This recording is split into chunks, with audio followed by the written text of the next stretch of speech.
Muy bien, buenas tardes. Buenas tardes a todos los presentes y a todos quienes estén siguiendo por streaming la retransmisión de esta tercera conferencia del ciclo que este año dedicamos a Córdoba en Púrpura desde el punto de vista de la sociedad cristiana. Ya he comentado en las anteriores sesiones un poco enfocado hacia lo que son aspectos de vida cotidiana y de relaciones sociales de la mayoría cristiana de Córdoba a lo largo de la historia, y lo hacemos hoy rompiendo la época a la que hemos dedicado las primeras sesiones.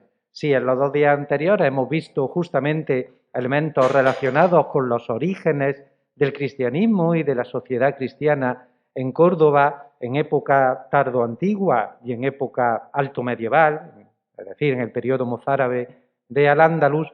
Hoy nos vamos a trasladar al periodo bajo medieval, a la época situada después de la conquista cristiana del territorio, de la ciudad y del reino de Córdoba por parte de Fernando III, y lo vamos a hacer de la mano de un compañero, colega, amigo de la Facultad de Filosofía y Letras, profesor, como yo mismo, del área de Historia Medieval de nuestra universidad, Javier López Rides, especialista justamente en este tema que hoy nos va a comentar, es decir, en el tema del paisaje rural y de la vida rural del Reino de Córdoba y muy en particular de la campiña occidental cordobesa durante la Baja Edad Media entre el siglo XIII y el siglo XV.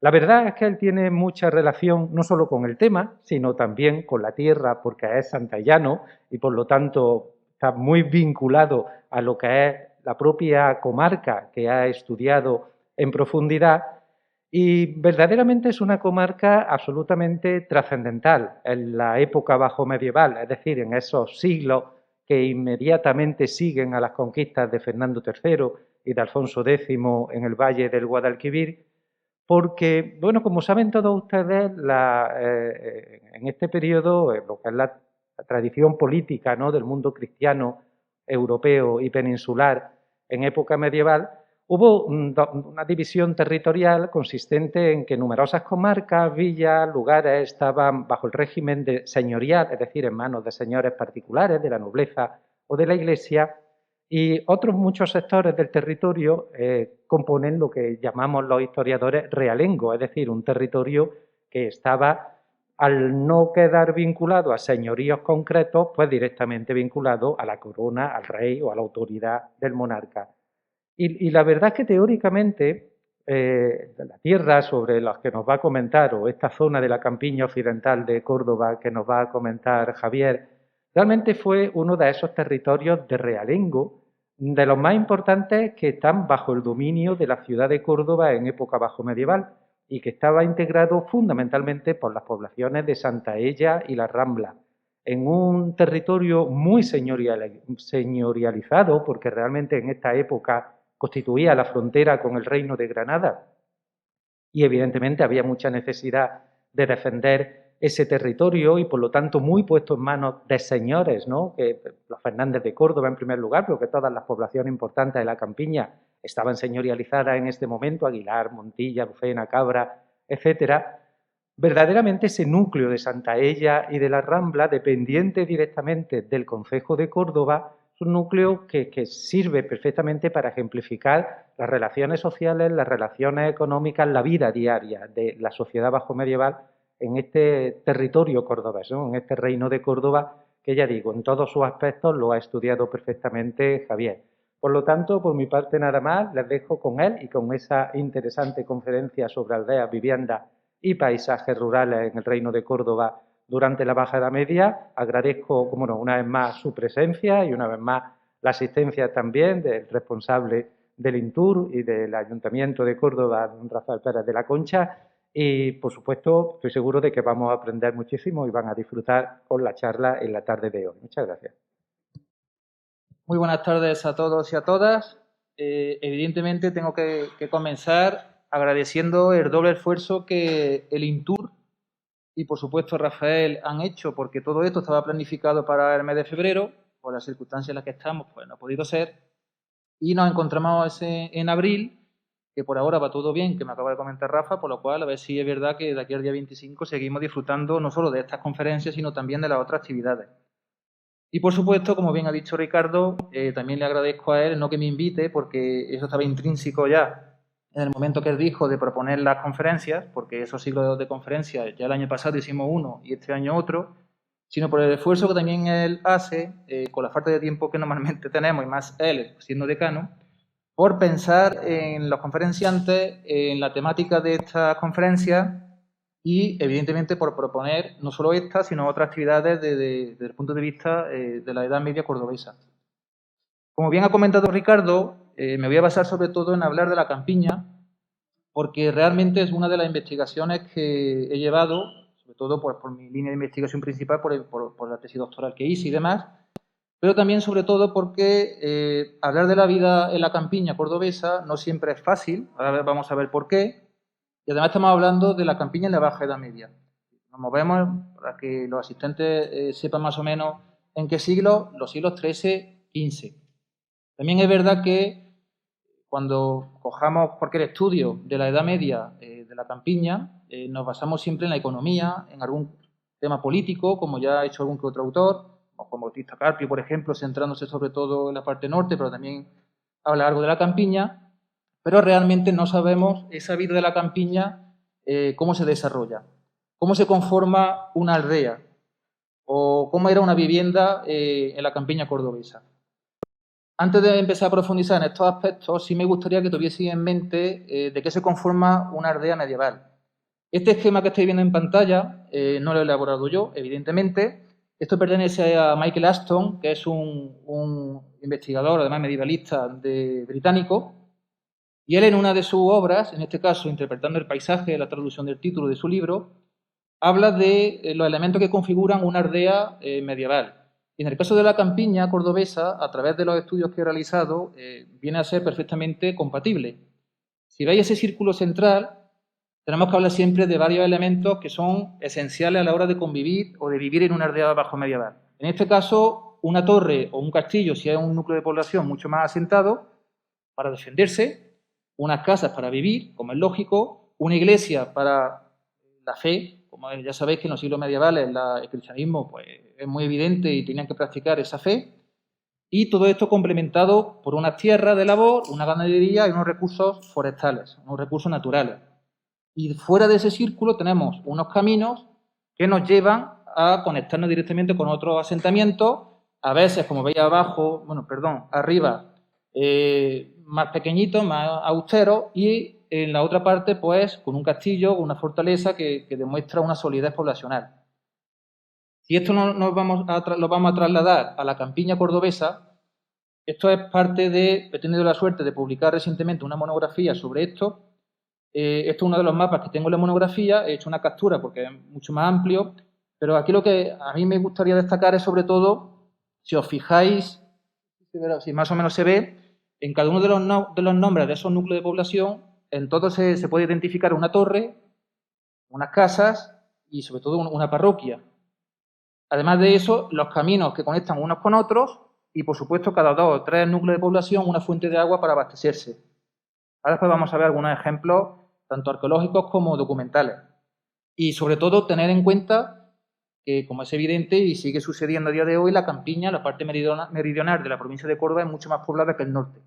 Eso conlleva más conflictos, más convivencia y conocer mejor la vida de la campiña cordobesa en la Baja Edad Media, que es el objetivo de esta charla.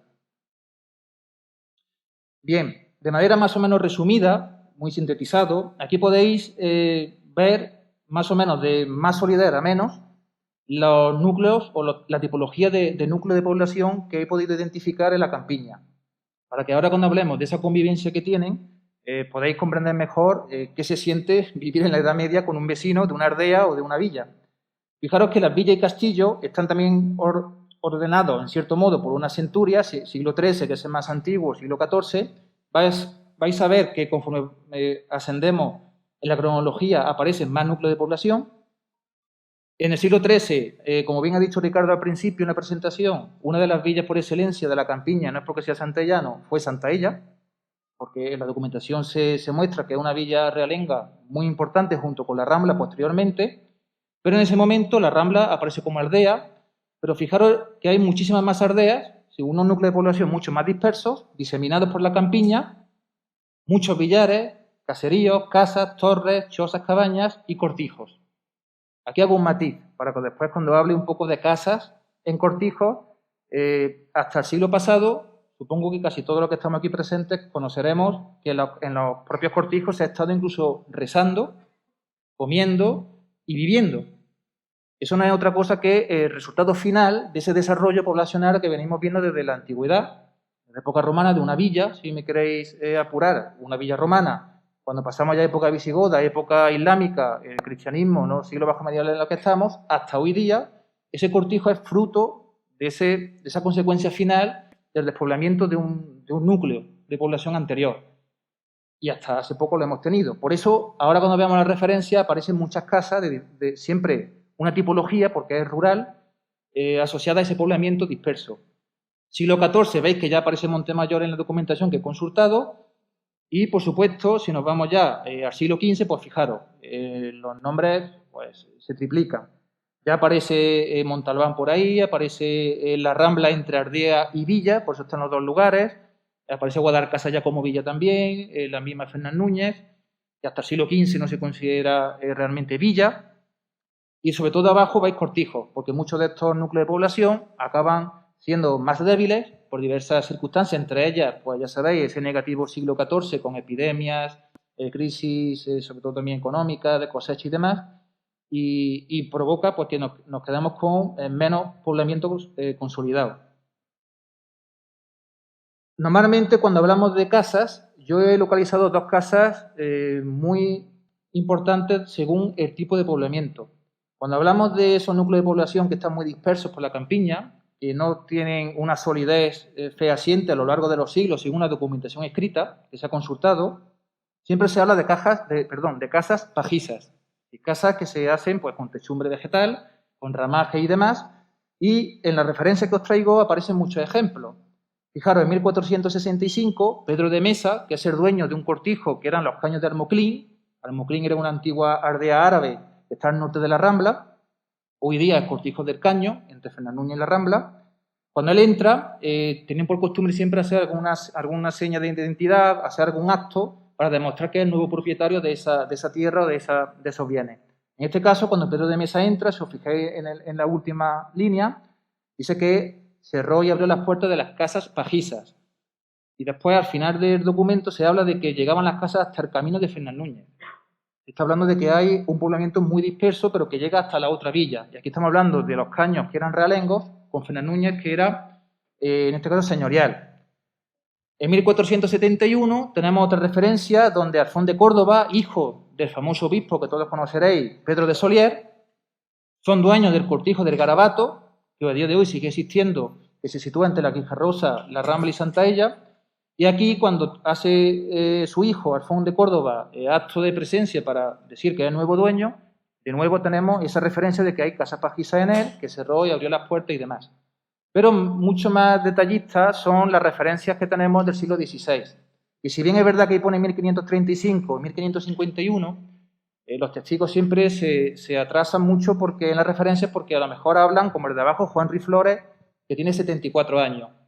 Restar, normalmente hablan cuando tienen 10 añitos o así, pues restar a 1555 los 70 años, por ejemplo, o 65, y esa es la fecha exacta de la referencia que nos habla. Pues ambas, la primera, fijaros, en 1535, están hablando de que están haciendo un amojonamiento por el territorio y dice que uno de los testigos sacó 2 ramas de retama de una casa que estaba hecha con retama y con cebada, con una puerta de palo y un candado aparece de cubo con una llave. Y más abajo, Juan Ruiz Flores señala que había una casa blanca techada de paja, la cual no estaba hace 40 años a esta parte. Se ve que todavía se está construyendo esas casas pajizas, que eran mucho más baratas y siempre asociadas a un poblamiento disperso y rural. Si os traigo un esquema muy básico, porque donde se ve... Tenemos otra referencia en los pleitos medievales, sobre todo, cuando se habla de que se han encontrado casas de barro, casas de madera, de cañaverales, de escobas, de retamas, que viene todo a ser lo mismo. Por esos tejados más vegetales que simplemente pues, son mucho más baratos de hacer y era lo más útil en el ámbito rural. Sin embargo, si pensamos en un poblamiento consolidado, en esas villas, en esos castillos que hemos hablado anteriormente, ya hablamos de casas tejadas. Aquí ya hay un manifiesto de querer tener un poblamiento más duradero, unas casas que duren más. Ejemplos de ello, pues fijaros, hay muchos, yo os traigo algunos, quizás los más representativos. En 1454, Fernando Alonso de Montemayor es el dueño del castillo de Montalbán. Montalbán de Córdoba, el Montalbán nuestro de aquí de la Campiña. Y también de Arvendín. Cuando él todavía estaba vivo, vendió una parte del cortijo, también del castillo, después lo recuperó, y al recuperarlo, temporalmente se despobló. Y él, en un mandato, en una orden que da, dice, si os fijáis aquí, cualquier persona que quisiese venir a vivir a dicho lugar de Monte Albán, que se obligase a hacer una casa de teja de 5 tiseras y de cercar un corral de 2 tapias en alto, y pechase, sí que pague sus impuestos, 4 años con cierto pan y gallinas. Y aquí ya se está dando una evolución totalmente diferente. No es lo mismo hacer una casa de paja o de una choza en mitad de la campiña a irte aquí a hacer una casa de teja. Y te obligan a estar 4 años viviendo y pagando un impuesto. Luego tenemos otros datos, por ejemplo, en 1503, Antón Sánchez de Hernán Núñez dice que estuvo viviendo en el cortijo de Montalbán. Fijaros el matiz, viviendo en el cortijo de Montalbán.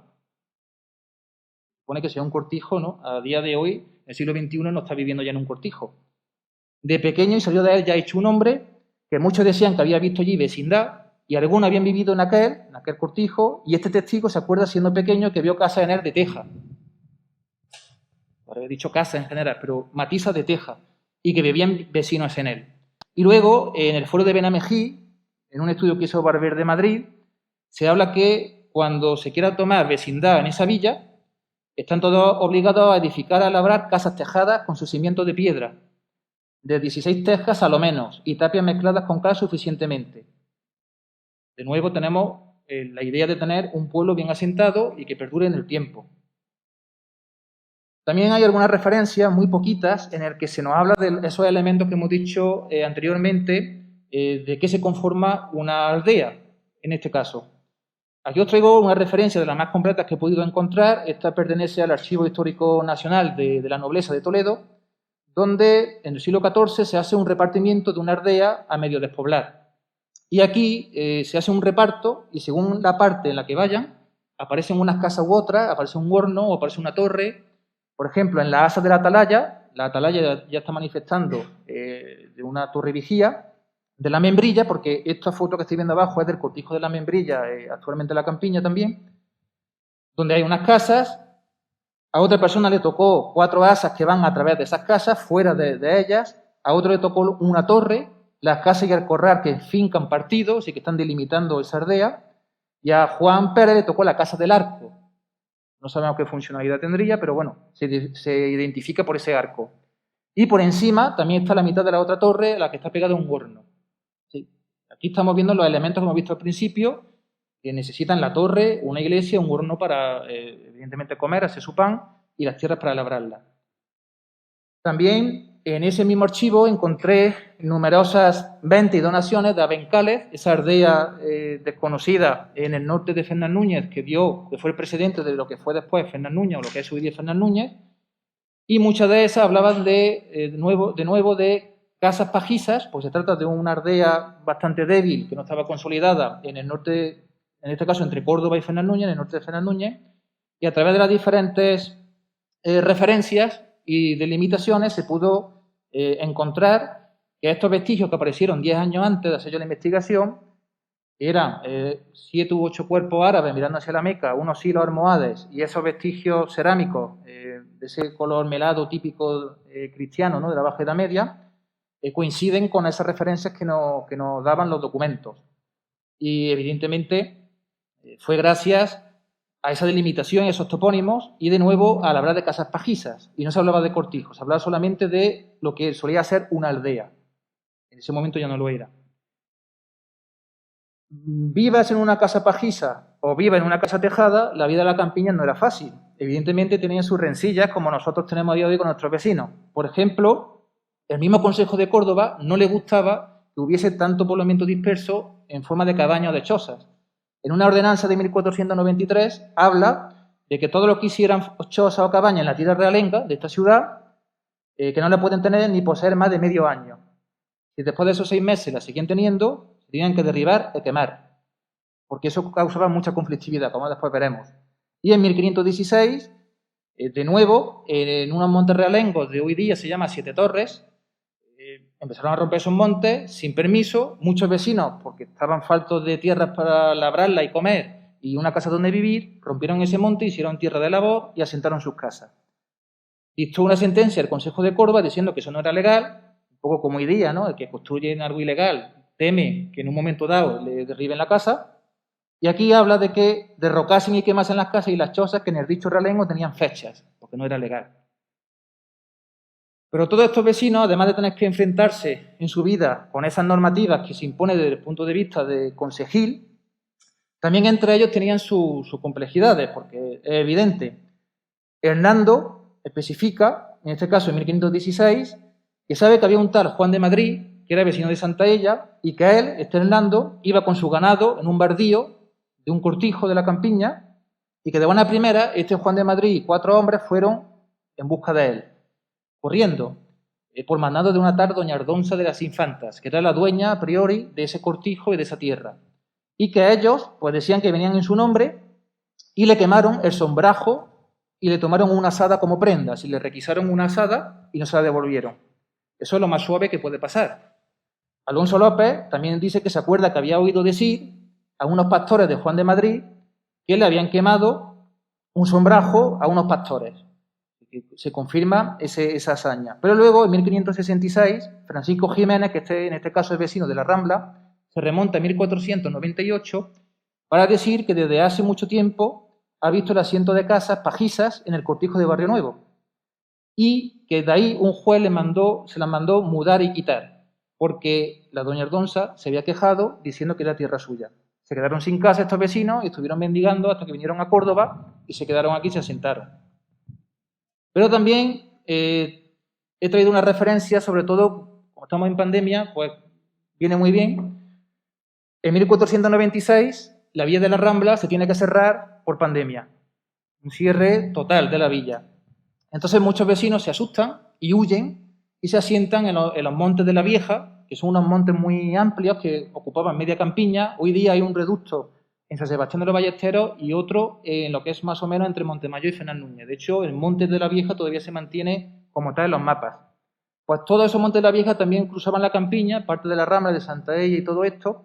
Y este Pedro Alonso de Dios, junto con sus familiares, él lo dice ahí, dice que algunos de sus familiares, que también se fueron a estos montes, su tío y demás, hicieron casas huyendo de esa pestilencia. Huyen de la Rambla y hacen sus casas pajizas, no de teja, de nuevo, en esos montes. Porque eran montes tan grandes que no se juntan nunca las casas desde la villa de la Rambla hasta allí. Y que había más de 50 personas en el Monte de la Vieja, ¿no? Fijaros, 50 personas. Y estamos hablando de un núcleo que no prospera. 10 años después desaparece. Vuelven otra vez a la Rambla cuando la peste pues, se controla. Y incluso hacen colmenas. Ahí dice que Lucas Martín tenía hasta 2.000 colmenas. En 1496, esto ya es cambiando de tercio, ya no hablamos de ese poblamiento disperso, sino qué complejidad hay dentro de una villa con una solidez, ¿no? En este caso, Pedro de Jaén lo acusan de que era un rufián, un adúltero, un difamador de mujeres casadas, un frecuentador de tabernas, también le dicen muchos, que es padre de las mujeres del partido de la Villa de la Rambla, es decir, era que dirigía la mancebía de la Rambla. Y lo acusan, sobre todo, de que iba de villa en villa, secuestrando, entre comillas, porque no se sabe hasta qué punto le secuestraba o no, o la mujer quería huir, a mujeres casadas. Y una de las cosas que dicen los testigos literalmente, muy sonado en la villa, fue cuando, hace 25 años, dice uno de los testigos, vio en la villa de Fernán Núñez tener a una mujer en la mancebía, a este Pedro de Jaén, públicamente. Y que después, aun siendo mujer de Bartolomé Zamorano, vecino de Fernán Núñez, se la llevó. Y después la vieron ejercer como jefa de una mancebía en Aguilar de la Frontera, lo que hoy día es Aguilar de la Frontera, ¿no? Pues un comportamiento poco normal, pero es parte de la vida de una villa realenga del momento. En este caso señorial, porque también estaba en la Rambla, por eso digo realenga. En otros casos hay abuso de poder. Andrés de Morales, que era un 24 de Córdoba, en la villa de la Rambla, hace encerramiento o ayuntamiento a los alcaldes, los encierran en sus casas, les entran en las casas a medianoche a robarles. Eso era la vida en la campiña en algunos momentos. También en el siglo XV os traigo algunas referencias muy curiosas. A Ferran Sánchez Robles lo acusan de que es un hombre que no tiene varonía y que se dedica a emborracharse y a alterar el orden público. ¿Por qué? Porque es cornudo, lo ha sido, lo consintió y vendió en los cuernos en adulterio de su mujer, que por dinero lo vendía por dinero, por eso es un hombre sin vergüenza, que vendió por dinero su honra de cuernos y los perdona como servidor inhábil e infame. También había ya chismosos y chismosas en la época, como podéis comprobar, y se acusaban. Juan Ruiz Prieto lo acusan de borracho, entraba continuamente en el mesón de la Villa de la Rambla, donde estaban las mujeres del partido, ya sabemos que es una mansevilla, las besaba y las abrazaba.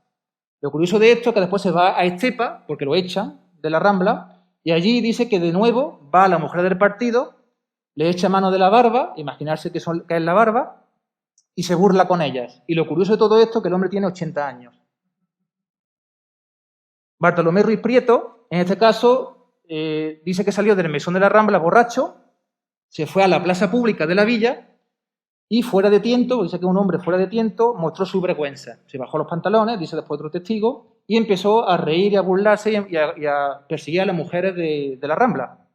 Como veis, pues bueno, también había este tipo de personas, estas conductas en la vida de la campiña bajo medieval.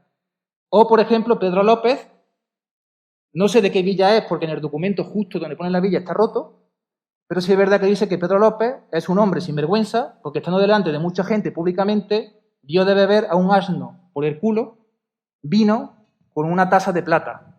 No me digáis cuál era el motivo que este hombre hacía eso, estaría borracho y demás, ¿no? Fijaros que la vida de la campiña también era muy entretenida. Luego, además de eso, también tenemos muchas referencias a silos.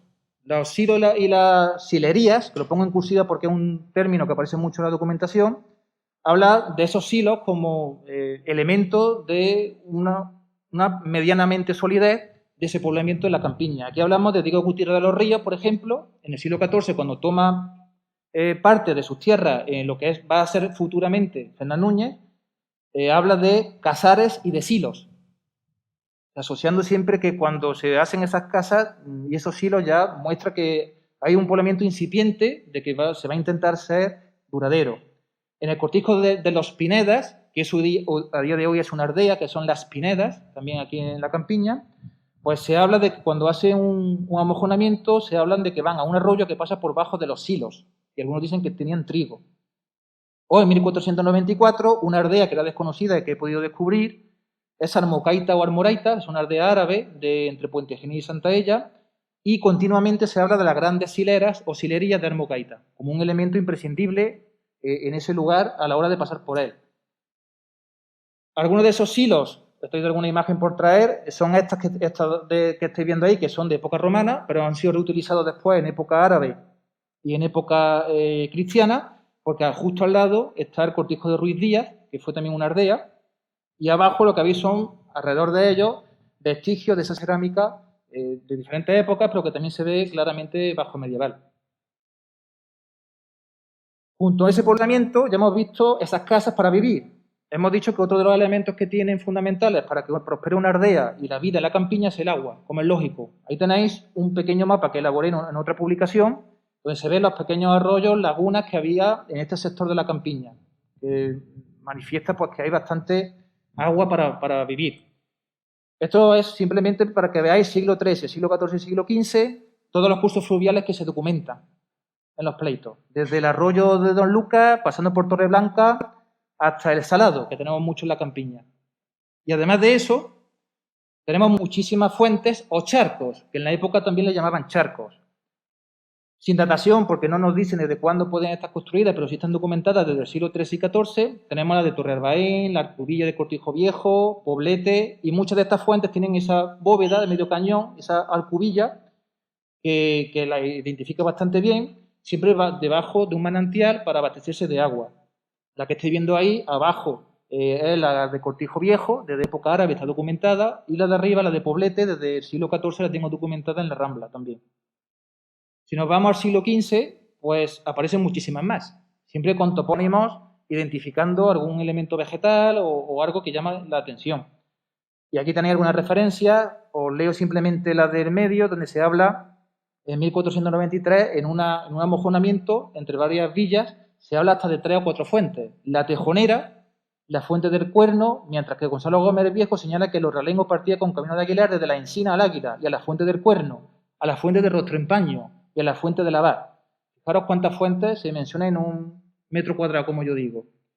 Fruto pues de que ese poblamiento va a más y se necesita más fuentes de agua, porque las fuentes de agua se construían con cierta dificultad. Por ejemplo, arriba, en 1566, que se remonta a 1490, se habla de la fuente de la Alcoba, que piensan ellos que es de época antiquísima y tan antiguo que les parece a este confesante, a uno de los testigos, que fue hecho en tiempo de gentilidad, porque el edificio es muy bueno. Pero pasa hoy día también. El puente tal, la construcción tal, mira lo que dura. Claro, lo hicieron los romanos, lo hicieron antiguamente. Lo nuevo que se construye se cae pronto. Pues un poco es lo que pasa en la época. Pero me gusta mucho la referencia del medio, la de 1516. En la tabla tenéis por aquí el charco o la fuente de la Tabla. Está aquí. Está entre el Montalbán y la Rambla. Pues en 1516 hablan de cómo la construyeron. Una estacada de palos, bardas y tierra para que el agua de la lluvia pudiera acogerse para el ganado. Y al invierno, cada año, horadaban la dicha presa porque el agua de la lluvia corriese y no se le hinchase el dicho charco u hoyo de cieno y se rompa.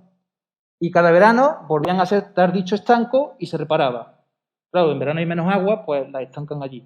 Y si este testigo hizo y trabajó su parte en el desfaser de la dicha estacada, era dicho charco de la Tabla. A veces hablan de fuente o a veces de charco. Pues es un ejemplo muy claro de ello. Y por supuesto tenemos multitud de pozos y de canalizaciones hidráulicas que también hemos identificado en la campiña. Aquí tenéis algunas referencias, por ejemplo, el Pozo de los Valladares, que hablan de Valladares, donde ya se están delimitando esas tierras. Se habla, por ejemplo, de López de los Ríos, que encontró una noria que antes era pozo, y a romper, a desmontar el terreno y a romper el pozo, se encuentran allí una noria y la reutilizan. O abajo fabrican varios hombres en diferentes puntos de la campiña fuentes nuevas y pozos nuevos, y usan palilla asada o asada y espuerta. Siempre son las mismas herramientas. Bien, estos son algunos ejemplos de pozos y de que encontró de la campiña, de los que he nombrado antes. Estos son algunas canalizaciones. La de abajo, sobre todo, es la más reciente porque fue fruto de las obras del AVE, que pasa por Écija y por esa zona. Y lo más importante de esto son los problemas que atrae esa fuente de agua. De nuevo hablamos de la convivencia. Fijaros, Luis de las Infantas, este era el padre de Ardonza de las Infantas que hemos hablado antes, dice que llegando a la fuente del dicho heredamiento suyo de tierra, hallaron en ella cogiendo agua a ciertos mozuelos, con sus asnos y con sus cántaros. Y que el mismo Luis de las Infantas, que ya su abuelo, Alonso Luis de las Infantas, lo hizo también, les quebró los cántaros y les llevó los asnos ante ella, y a los 3 los azotó, a los 3 muchachos. Y que este testigo, Rodrigo de Jerez, le dijo que por qué los azotaba.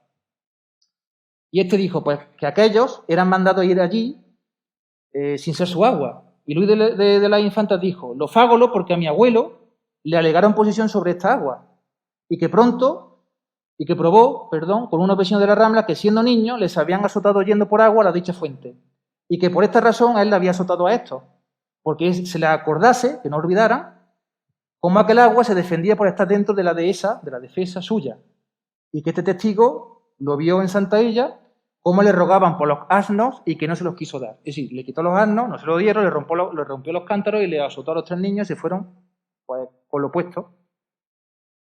También tenemos varios testigos que afirman que la dicha doña Ardonza, en la fuente de la Alcoba, muchas de las veces defendían ese agua a otros pastores. Y aquí es muy llamativo porque dice que defendió ese agua a un cabrero que se llamaba Andrés de la Rambla, que le guardaba un rebaño de cabras suyas, la llevó a la fuente a beber y que allí se le defendió otra persona en nombre de doña Ardonza diciendo que no podía entrar a beber, que ese agua no era pública para él y que el otro decía que sí y el otro decía que no. Y uno y otro al final los vio este testigo andar a pedradas, diciendo el uno que había de entrar a beber y el otro que no lo había de entrar. Y hasta que se dieron cada 2 o 3 pedradas en las costillas, pero que en fin no bebió el agua con los dichos ganados. Al final el otro, el de las cabras, se fue y dijo, mira, tengo las costillas rojo vivo, me voy ya, ¿no? O abajo del todo tenéis que el contador del Marqués de Priego, esto ya es algo ya más impactante, acuchilló a otro pastor de un vecino de la Rambla por querer beber el agua hasta que le parecía que se le veía la asadura, ¿no? Se le veían las tripas. No sé si es un poco exagerado, pero... Y finalmente tenemos también las iglesias. El pago de los diezmos también conllevó a muchos problemas. En este caso, las prestameras y todo esto lo tenemos muy bien documentado. Aquí tenéis un cuadro de las primeras iglesias del año 1264 de la Campiña, con un beneficiario que era el cura que se dedicaba a dar esas misas y demás en esos templos.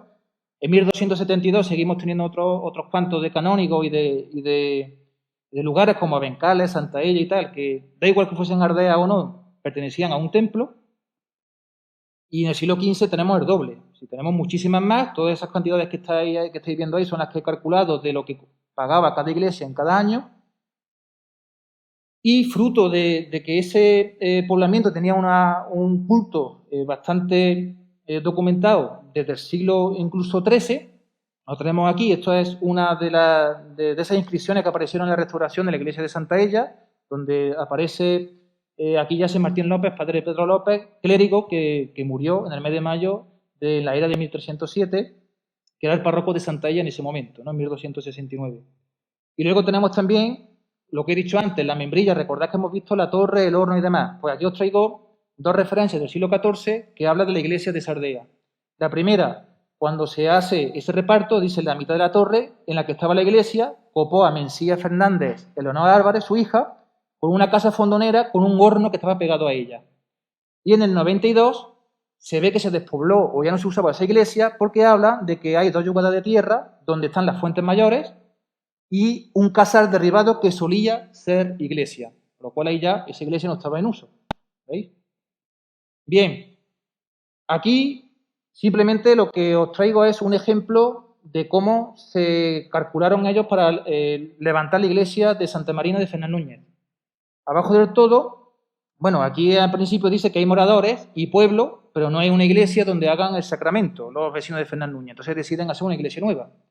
Y en el segundo párrafo podéis verse que, para honra del dicho pueblo de Fernán Núñez, vamos a darle unas serie de medidas para que la iglesia tenga el mínimo establecido para poder aprovechar y hacer esa iglesia. Y que sea en la vocación de Santa Marina, eso sí. Señalaron la dicha iglesia poniendo y haciendo unas señales por donde habían de abrir los cimientos. Y se habían de fasear las paredes de la dicha iglesia. Le dieron a la dicha iglesia de longuera 35 pasos. Pequeñita.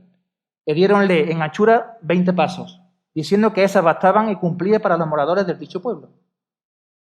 Ahí tenemos el origen de la iglesia de Fernán Núñez. Y ojo, la vocación de Santa Marina ya se venía practicando en Abencales. Que lo que tenía de árabe era nada más que el topónimo, evidentemente. Luego, más adelante, aquí lo que tenéis son el término que se le da a las iglesias. Abajo del todo, que es el que más me interesa, Torre Arbaén era cabeza de partido desde el punto de vista eclesiástico. Y todo lo que estáis viendo ahí, toda esa parrafada, son lugares, torres, chozas, casas que pertenecían a ese templo. Y todos ellos pagaban el diezmo en Abencales, porque religiosamente pertenecían como moradores, como vecinos, a esa iglesia. Y aquí tenéis pues, algunos ejemplos de esa convivencia de la iglesia. En 1426 entran en la iglesia porque Alfonso de los Ríos es el nuevo señor de Fernán Núñez, repica la campana y todos van a la iglesia a saludar y a besar la mano de Alfonso de los Ríos. Y usaron, en este caso, la iglesia. En 1500 también tenéis un ejemplo de la casa de Santa María del Valle, que es la ermita del Valle de Santa Ella, donde un hombre era ciego, necesitado, y se fue allí a servir para ganarse un jornal, dando misa o ayudando en las misas. Y abajo de todo volvemos otra vez a la mala conducta, pero en este caso dentro de la iglesia. En 1557, que se remontan los vecinos en 1490, dice que el sacristán de la villa de Montemayor declara lo siguiente: sabe que es pobre, que entra en las tabernas, la persona a la que se refiere, entra a las tabernas a beber mucho y que sigue tomando mucho vino.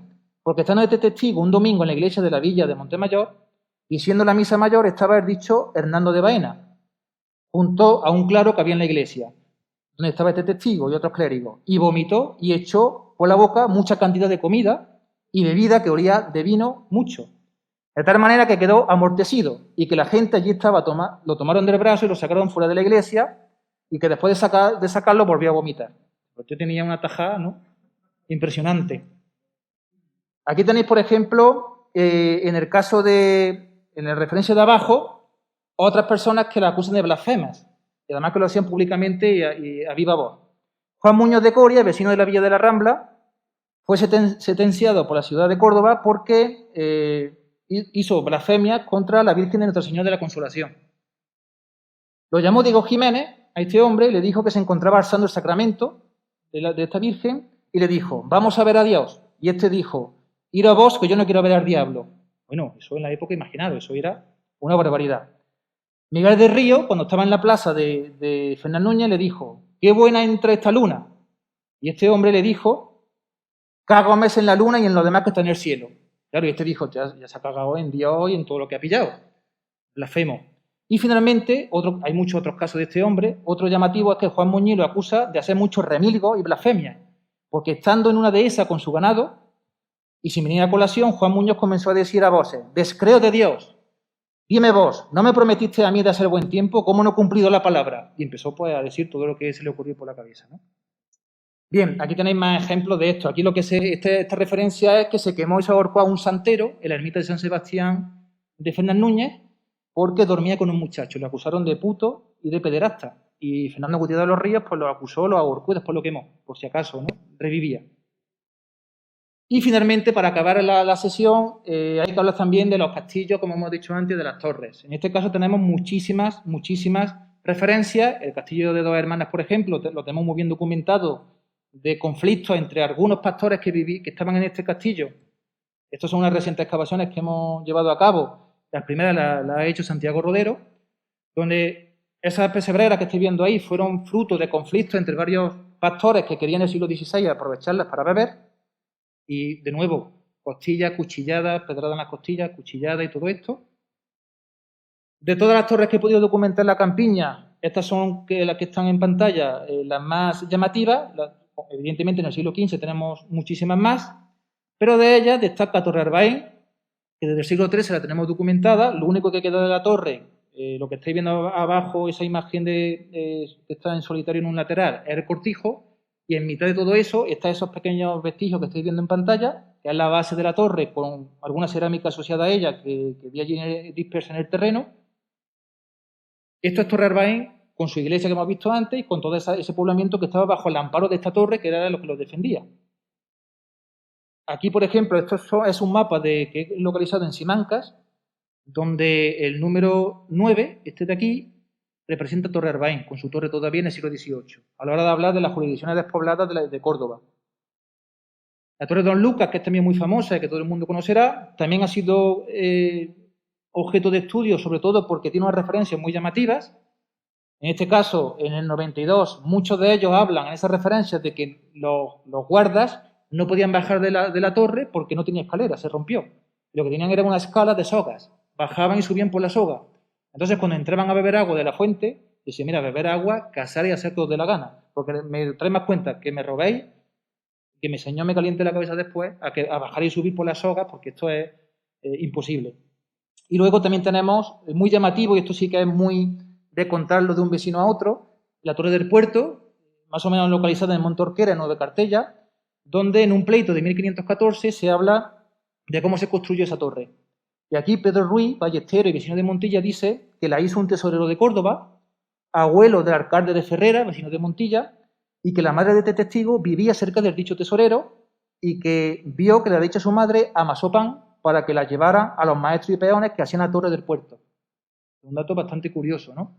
Y abajo Antón Gómez de Maridía, también de Montilla, dice que su madre le comentó que su abuela había amasado pan y que se gastó con la gente que hizo la dicha Torre del Puerto. Incluso nos dice que los vecinos de Castro del Río, en este caso 2, saben de la torre porque en tiempos de moros, cuando atacaban los moros, tenían que ir corriendo en busca de esa torre para entrar y estar en aquella torre como almenara para cuando había rebatos, para avisar y dar el aviso que vienen los musulmanes y tal, ¿no? Y finalmente, bueno, algunas referencias que son las más llamativas de esa convivencia en los caminos de cara a desplazarse a una aldea, a una torre, a una iglesia o a una fuente de agua. Por ejemplo, fijaros, Juan Martín dice que un tal Luis Pérez iba a caballo con una lanza y que le dijo a él, a Juan, que le diese una prenda, algo, por pasar por allí. Y el testigo le dijo que lo que quería, dijo, es la burra que llevas. Y dijo que como no estaba contento con haberle dado la burra, le había dicho que lo iba a descalzar de los zapatos, lo iba a dejar descalzo. Y que con la lanza, desde el suelo, lo alcanzó del suelo, se lo llevó y lo dejó descalzo a este testigo. Y tuvo que ir descalzo a su casa, porque le dio la gana a este guarda. Abajo, en el siglo XVI, los pastores de nuevo de esta familia de los infantas, dice que pasó con su ganado por la cuesta de Abencales, le quisieron prender los guardas de Fernán Núñez, porque estamos hablando de señoríos, y que los pastores de Lorenzo se defendieron y no lo consiguieron. El señor de Fernán Núñez se cabreó y mandó una cuadrilla. Y cuando la cuadrilla los mandó, dice que envió de esas cuadrillas 2 caballeros suyos para que los aguardasen y les prendasen en la sierra de la cuesta de Abencales. Los desnudaron hasta dejarlos en camisones y les llevaron las prendas a Fernán Núñez. Claro, eso es la vida diaria en la campiña, ¿no? Esos caminos que no son ni mucho menos tan seguros. Por poner algún ejemplo, Juan Gómez Rogado, en 1493, vecino de la Rambla, cuenta que hace 2 meses hubo ciertas palabras criminosas entre él y Juan de Lucena y que por eso uno al otro le hirió en la cabeza y casi muere. En 1513, Juan de la Puente denunció a Francisco, criado de Gonzalo, contador, porque en el mes de San Miguel fue con su ganado ovejuno a beber al agua de Barrio Nuevo y los labradores que allí estaban defendieron aquello para que no entrase. Y le echó y defendió que no bebiese la dicha agua, y no contento con lo susodicho, le acuchillaron y le dieron muchas heridas de que llegó a punto de morir. Aquí ya estamos hablando de que no se lo pensaba. Y abajo, Juan Ruiz de Garbe asegura que en una noria que había en unos olivares de la Rambla, Martín Gómez y Juan de Salamanca se desafiaron y salieron a acuchillarse. Y allí Martín Gómez le dio una cuchillada al dicho Juan Salamanca en la garganta, que sobre esta herida que murió allí en el olivar. Y que oyó decir que el dicho Martín Gómez mató a otro hombre en Lucena. Si este se ve que le cogió gusto y ya iba por la campiña dejando su reguero. Y desde el punto de vista de la ganadería también tenemos muchísimos conflictos, de esto hay muchísimos. En 1492, como no le dejaban realmente tranquilo a un ganadero por una deuda, dice que sacaron de la iglesia de Fernán Núñez con palabras a un hombre que se llamaba Esteban Sánchez de Cabra, que estaba retraído en la dicha iglesia. Claro, estaba asustado porque sabían que iban en busca de él, diciendo que lo querían llevar a Montemayor. Y él salió con ellos pensando que decían la verdad. Y que una vez que salió de la iglesia, conoció que era un engaño que le hacían. Y cuando él quería entrar de nuevo a la iglesia, lo agarraron. Pedro Samarrón abrazó al dicho Esteban de Sánchez y lo tuvo mientras Diego Posero le dio puñalada y lo mató. Y que esto lo sabe porque luego, a la hora de haberlo matado, este testigo y otros muchos de esta villa fueron allí y todavía sigue allí muerto, seguía allí el cadáver, ¿no? Y abajo, lo más destacable es que había un conflicto entre Montalbán, que era señorial, y la Rambla, que es realengo, y además que estaban igual de juntas que hoy día. Y aquí, en la Matallana, que sigue existiendo ese topónimo, hay muy buenas tierras y pasto para los ganados, pero el señorío de Aguilar no permitía que lo comieran, los de realengo. Entonces aquí dicen que tenían que, fijaros, hacían horcas para colgar los bueyes flacos, porque no se mantenían en pie del hambre que estaban pasando los animales. Se quejaron al hermano del gran capitán, a don Alonso Fernández, y este se personó allí, haciendo el paripé, y dijo: fides putas villanos, no guardarle su dehesa y no le bebéis las aguas. Y cuando se dio la espalda le diría: seguid, porque el pleito no se resuelve hasta el siglo XVI. Fijaros. Y nada, ya para terminar, tenemos aquí algunos ejemplos más de cuando van con ballestas o con armamento y se pelean entre ellos. Por ejemplo, en 1486, en el Cortijo de la Culebrilla, piden Cristóbal Cubero y Cristóbal de Esmero refugio y les que le iban a pagar, pero sabían que eran unos ladrones o algo por el estilo, y más de 25 o 30 hombres dijeron: a los putos ladrones, y los persiguieron, y a Cristóbal pues le dieron 2 lanzadas en la espalda. En 1492 tenemos también que hace 5 días Pedro Jurado, que iba con una lanza y con unas corazas, pues a un testigo, que es el que nos está hablando, dice que fue a su viña con sus 3 hijos a hacer gavillas, una tarea pues muy cotidiana, y que se venía por el camino real que va a la villa, y que el Pedro Jurado llegó armado con una lanza y corrió detrás de ellos dándole botes y dándole con la lanza a ver si alguno lo alcanzaba para decirles que allí no podían estar. Y Alonso Cofrade dice que sufrió incluso una herida huyendo de ellos porque con las ballestas le disparaban y al final pues acabó herido también. Una cosa muy, muy cotidiana. Y sobre todo, cuando llevan aceitunas y cosas así, también se las roban. Es muy llamativo, las prendas.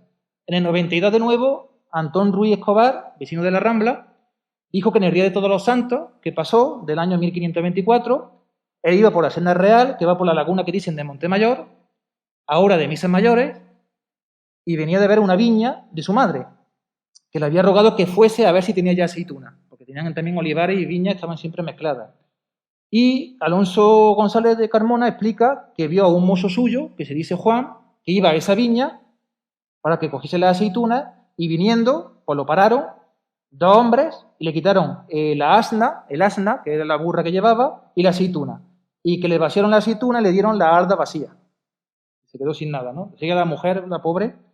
Y abajo dice que Antón Pastor llevaba 500 ovejas a darle agua al cortijo que dicen del Maestrescuela, que sigue existiendo a día de hoy más o menos por donde está la Victoria y San Sebastián de los Ballesteros, y que Bartolomé Fernández del Parral lo prendó, quitándole una manada de ovejas, y es que además un capote ancho, viejo y roto, que como veis lo que tenían a mano es lo que le quitaban, le dice igual una cosa u otra. Y por ejemplo, cuando hablamos sobre todo de esta conflictividad, siempre ocurre lo mismo. Si es en señorío un realengo, normalmente el campesino que lo sufre es el que sale perdiendo. O sea, jamás recupera o el capote, o el pantalón roto, o cualquier otra prenda que le hayan quitado. Pues hasta aquí mi intervención, espero que os haya gustado, y esto era la vida pues, que había en la campiña en la Baja Edad Media. Muchísimas gracias.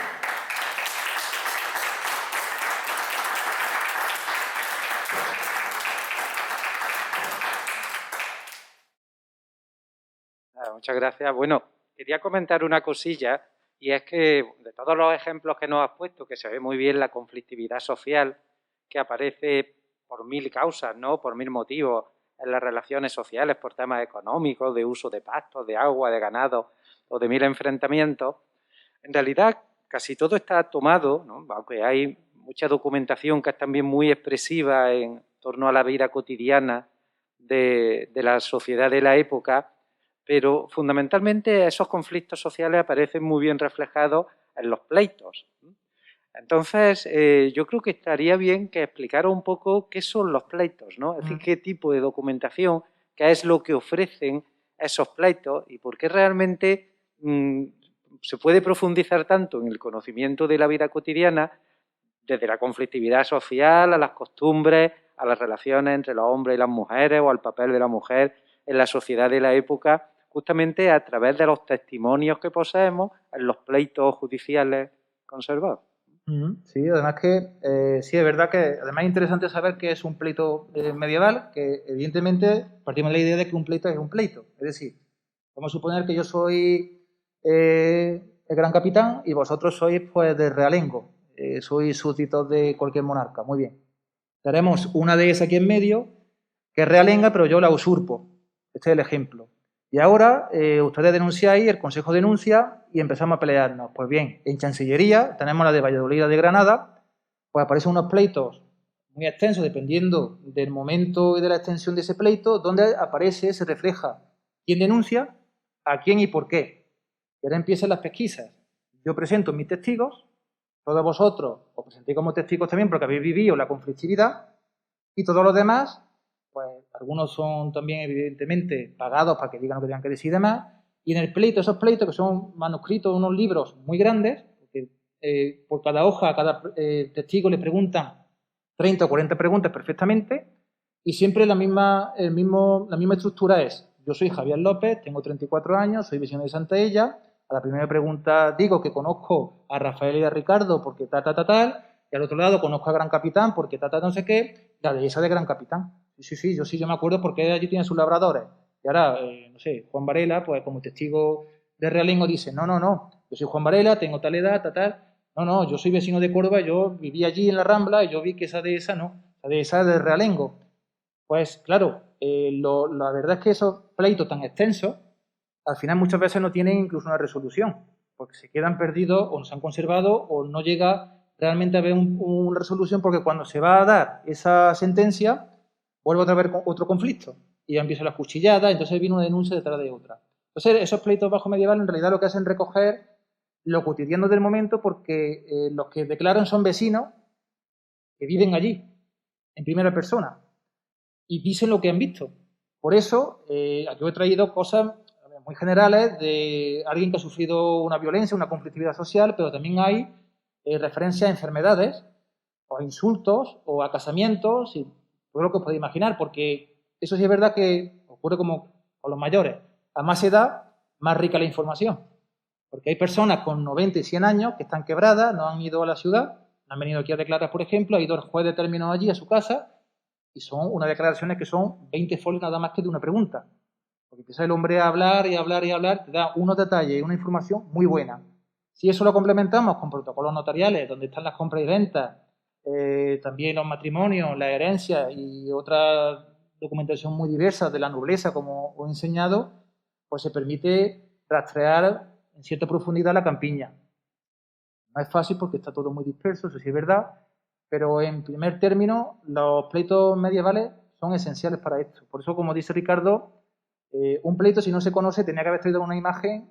Cuando lo veáis, son unos libros que, como yo digo, es una novela, pero basada en hechos reales, porque los que hablan son los protagonistas de ese argumento medieval, ¿no?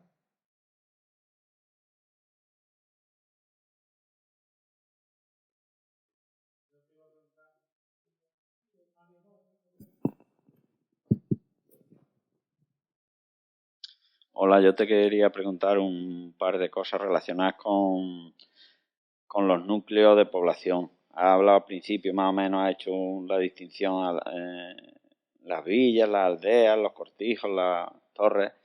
Entonces, no sé si la villa es más un término jurídico, jurisdiccional, en el sentido que es independiente, sea de señorío o sea realengo, de, por ejemplo, Córdoba, la ciudad de Córdoba, que tenía muchas aldeas y es lo que te pregunto, si aldeas o lugares dependientes de ciudades realengas podían tener más importancia, un núcleo de población y de, digamos, términos más amplio que villas que fueran más pequeñas.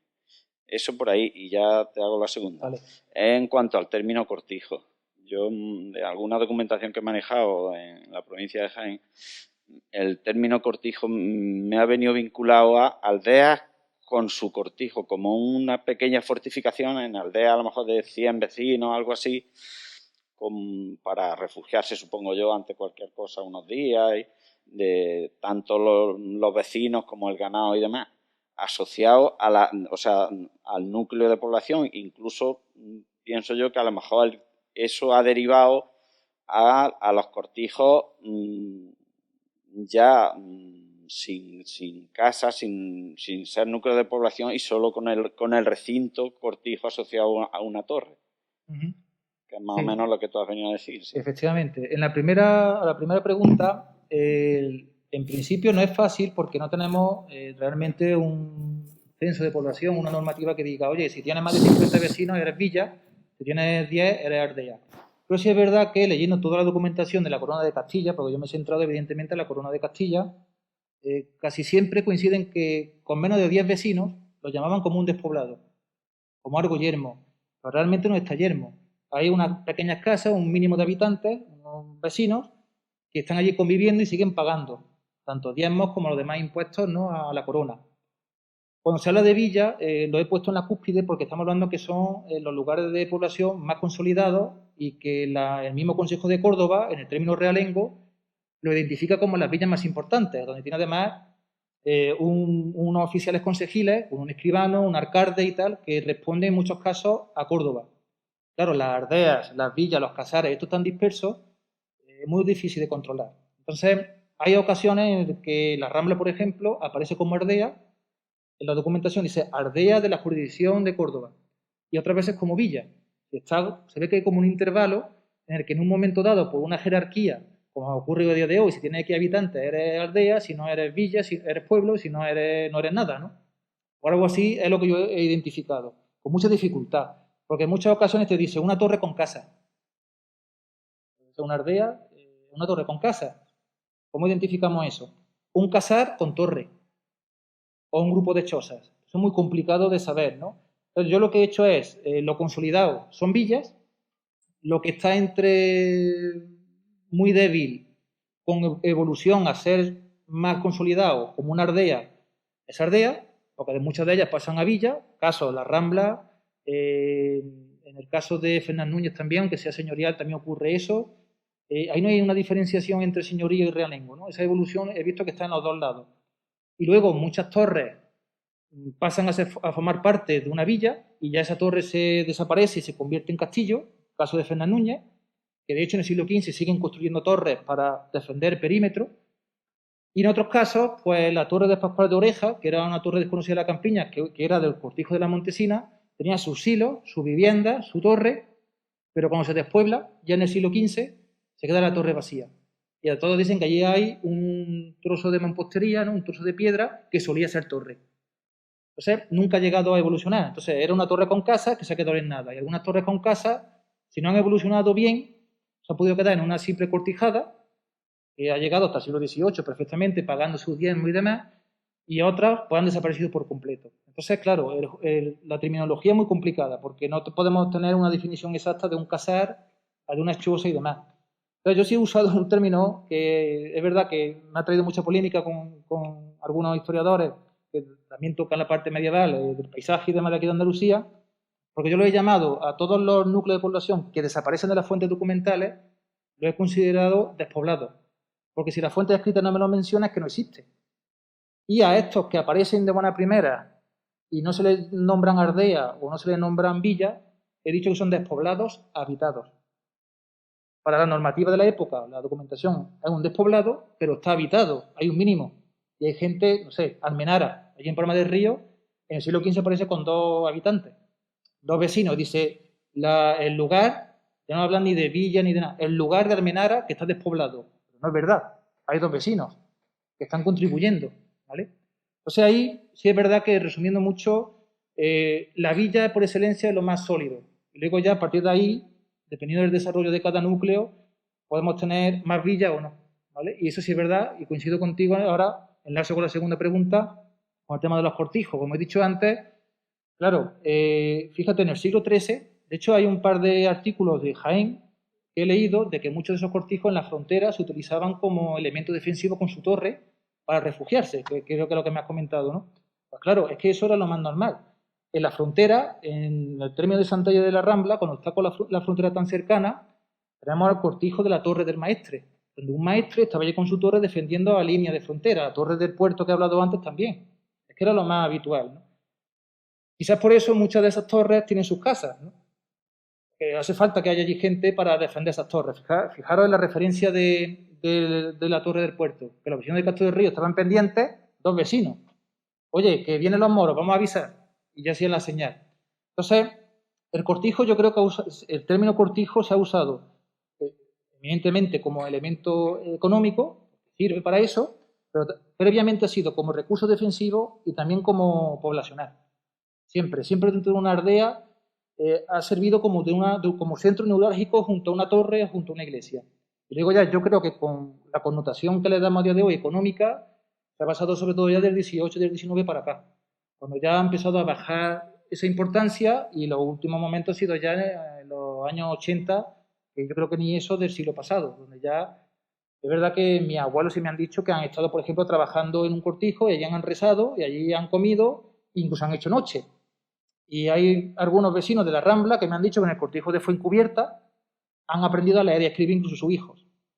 Es un pequeño pueblo, ¿no?, dentro de una cortijada. Entonces, yo creo que el cortijo ha sido un multiusos, un concepto polisémico, pero que el precedente siempre ha sido poblacional y defensivo. Y después ha pasado a la parte más económica, podemos decir.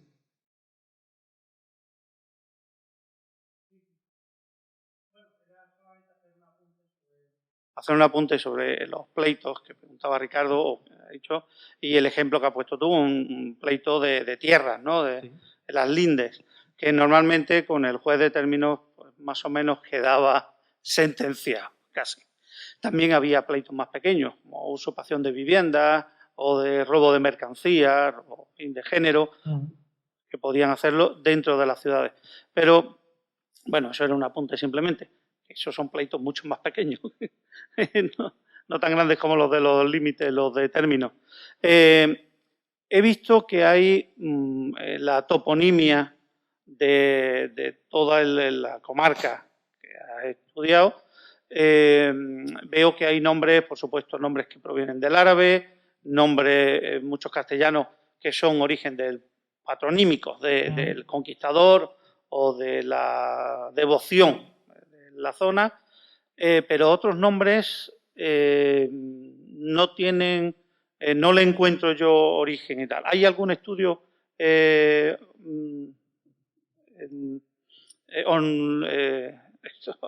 toponímico de estos nombres de la comarca? Gracias. Hay algunos estudios, pocos, porque casi todos lo hacen filólogos, claro.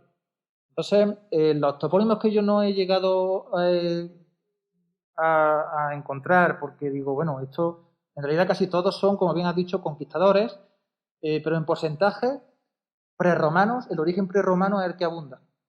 Curiosamente, el que menos hincapié tiene es el musulmán, cuando hice el estudio toponímico. Y los estudios que hay, lo abro. Vale. Y por poner algún ejemplo, de las listas estas de aquí, por ejemplo, la Rambla, evidentemente es árabe, ahí no tengo nada que decir. Fuencubierta de Valverde. Fuencubierta viene de Foncubierta, una fuente cubierta que es el que dio origen al poblado. Eso es, eso es, algo así, y eso puede venir de época prerromana o romana, pues posiblemente, no lo sé. Guadalmazán, evidentemente, que era el otro nombre que se le da ya en época árabe, entonces ahí tiene un binomio. Villafranca, tal, Fuentes Charcos de la Parrilla. La parrilla es porque es una parrilla, no por otra cosa, porque había parrilla. Charco Fuentes, pues eso es el elemento de agua. Previamente a esto hay un topónimo romano que nos permita, pues tampoco lo he podido localizar. Entonces, en términos generales, los que se conocen bien, no sé, Ferran Gutiérrez o Argorfillas, Argorfillas si es de época árabe, de Argorfa, para, ¿no?, el trigo para almacenarlo y demás, pero Ferran Gutiérrez era el conquistador de esa zona. Y después ya en época árabe cambia, incluso le llama a veces Algarán, que los moros le llamaban Algarán. Pero en muchos otros casos, Torreblanca, es que ahí no podemos, muchos de ellos ya lo que han hecho es ponerle el nombre cristiano, cuando está los cristianos ya asentados, su propia nomenclatura. Eso es muy complicado, pero la mayoría, como ves, José de Santa María, por una vocación a Santa María, de Martín de Urraca, era una familia que había de los Urraca, que hubo bastante en la campiña hasta que desaparecieron, Guadalcázar, por época árabe, Maestrescuela, por el Maestrescuela, que era el dueño que era de aquí de la catedral, Maestrescuela de la catedral de Córdoba, y era el dueño del cortijo. Entonces, casi todos, la mayoría de ellos, es verdad que la toponimia está como muy conservadora, sí, desde el siglo XIII para adelante, incluso a día de hoy, si os fijáis en esos topónimos, casi todos están en la campiña todavía. Esa ha sido mi suerte, realmente, porque si no, como bien dice, era muy complicado sacar el origen de algunos topónimos. Pero la mayoría son o a elementos vegetales o del territorio. Hay un cortijo, unas casas que llamaban las casas de Piruétano. Y ahí, por ejemplo, Piruétano no tenía ni pajolera idea de lo que era, y resulta que ese es el nombre científico de un peral silvestre, los piruétanos. Bueno, pues hasta que vi con eso, pues fíjate si me tiré yo días leyendo, ¿no? Bueno, pues cosillas así, siempre vegetación, elemento económico o algo que llama la atención visualmente, para que lo... Claro, eso es, o la silera o una cosa así, ¿no? Y luego eso sí es verdad que es curioso que los nombres árabes los mantienen. Eso no se ha modificado. Almocaita, Almoquelín, todo eso lo han mantenido. Sin embargo, los de época prerromana se han ido modificando. Quizás por similitud con la grafía o algo, se ha mantenido. Y la mayoría de los estudios que he consultado de filólogos que hablan de la toponimia en general, y cuando he tenido suerte que han coincidido, pues he podido sacar el origen, cuando no. Pero la mayoría lo he conseguido porque son modernos, siguen siendo modernos a día de hoy. Si llegan a desaparecer algunos, no lo he podido recoger, claro. ¿Vale?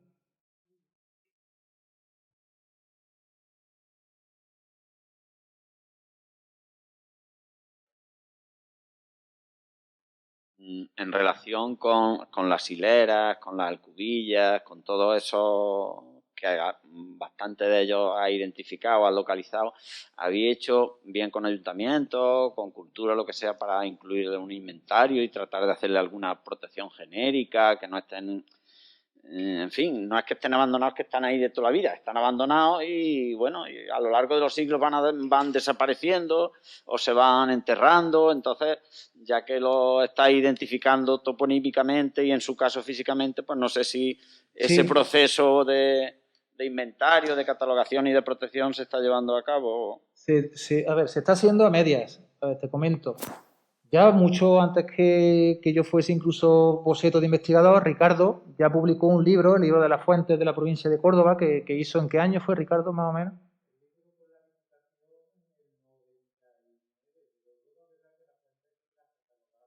Eso es. Que es una web.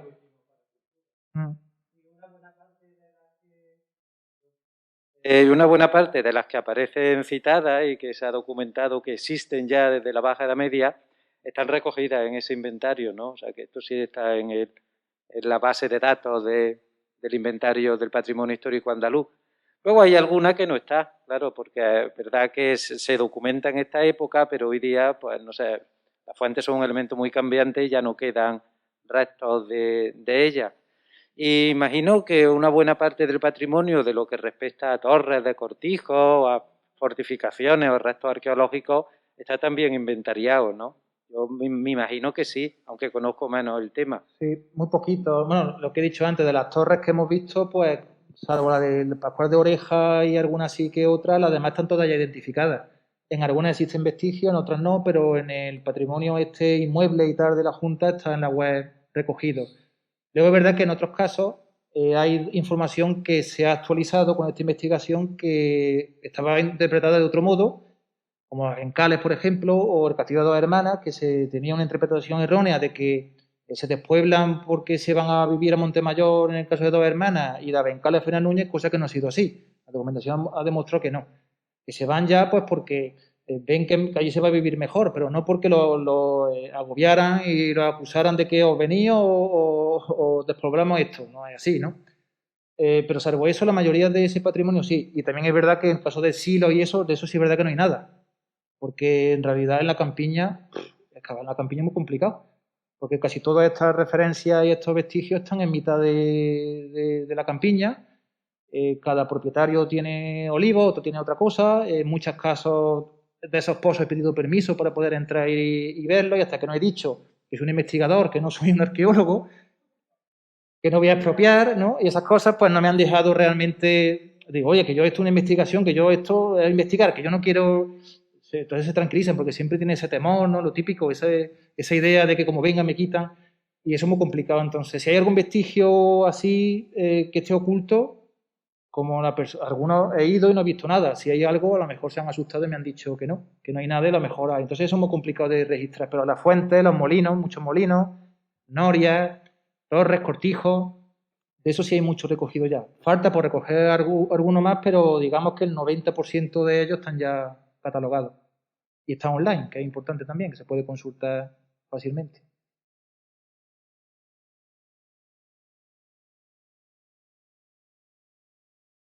Las fuentes, no las fuentes que hemos visto de agua, sino las fuentes documentales. He visto que las fuentes son el archivo, me imagino, el archivo municipal de Córdoba, el archivo provincial, hay archivo de Granada quizás, hay infinidad de archivo nacional, hay infinidad de fuentes, pero ¿está todo estudiado? ¿Está todo ya catalogado? ¿Hay todavía documentos o tochos, como dice, sin tocar, sin estudiar? Muchísimo. A ver, fijaros. Mi tesis fueron 2 tomos, porque yo soy siendo ambicioso y de aburrido y de friki de la Edad Media, entonces hice 2 tochos. En la mitad de esos tochos, más o menos, lo que he publicado ahora en forma de libro, y eso es solamente, creo que se han quedado en casi en 500 páginas, ¿no? El libro. Tengo otras 500 o 600 sin publicar y que tengo que publicar de la parte económica. Eso solamente del sector occidental o suroccidental de la campiña. El resto de la campiña está sin tocar. Y de todo lo que yo he recogido hay documentos que he leído, que he transcrito, que no he incluido en la investigación porque ya era demasiada información para mí, para una persona. Es que demasiado. Fijaros todo lo que he podido sacar, que aquí lo que he traído es una muestra de esa información que he consultado. Entonces hay muchísimo para que los estudiantes después vengan y hagan TFG, TFM, tesis doctorales y todo lo que quieran. Incluso nosotros seguimos investigando. Hay muchísimo de este tema y de muchos otros, claro. Lo que pasa es que el problema de esto ha sido la fuente, que he dicho antes está muy dispersa, porque tenemos el Archivo Municipal de Córdoba, el de Viana, el de la Catedral, el provincial, pero luego he ido a Sevilla, también he visto allí protocolos, el Archivo General de Andalucía, Granada la Chancillería, Valladolid también, Simancas, en Madrid, en Toledo el Nacional, en la British Library en Londres también encontré alguna referencia a la iglesia de aquí, de una copia que había y demás. En fin, es que tenemos muchísimo. Entonces llega un momento que al estar tan disperso la investigación se hace más ardua, porque no hay a los archivos, sino leer y encontrar esa documentación. Y muchas veces no están catalogados todos. Yo he visto documentación que no estaba catalogada en el inventario de los archivos, por ejemplo en el de Córdoba, hablé con Ana y demás, lo pusieron porque tenía un título erróneo, porque se pensaba que era de lo mismo en la misma caja y no era lo mismo. Y así he encontrado documentos que me he sorprendido. Digo, mira, eso estaba ahí porque tenía yo que encontrarlo, porque si no, no había otra manera, ¿no? Entonces sí es verdad que hay mucha diversidad y hay mucho que hacer todavía.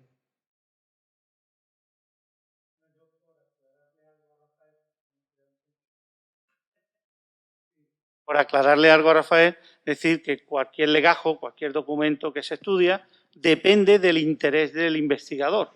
Hay investigadores, ¿verdad? Hay investigadores que dicen, bueno, yo me voy a dedicar a la demografía.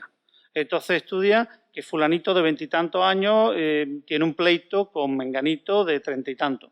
Y entonces hacen un estudio demográfico de personas, de edades y demás. Otros se dedican al estudio de la muerte y ven los procesos de el que se quiere enterrar vestido de fraile, el que se quiere enterrar en la colegiata de no sé dónde y tal, en fin, estudios. Pero luego hay quien estudia el territorio y dice, anda, mira, aquí viene una linde por un arroyo. ¿Cómo se llama este arroyo? Vamos a ver dónde viene este arroyo. Entonces, claro, de un mismo documento se pueden hacer diferentes estudios, diferentes investigaciones, pero todo depende del investigador, del interés que va buscando en ese momento. Por eso decía que si queda mucho por investigar, muchísimo. Todos los enfoques que les puedas dar e interpretaciones.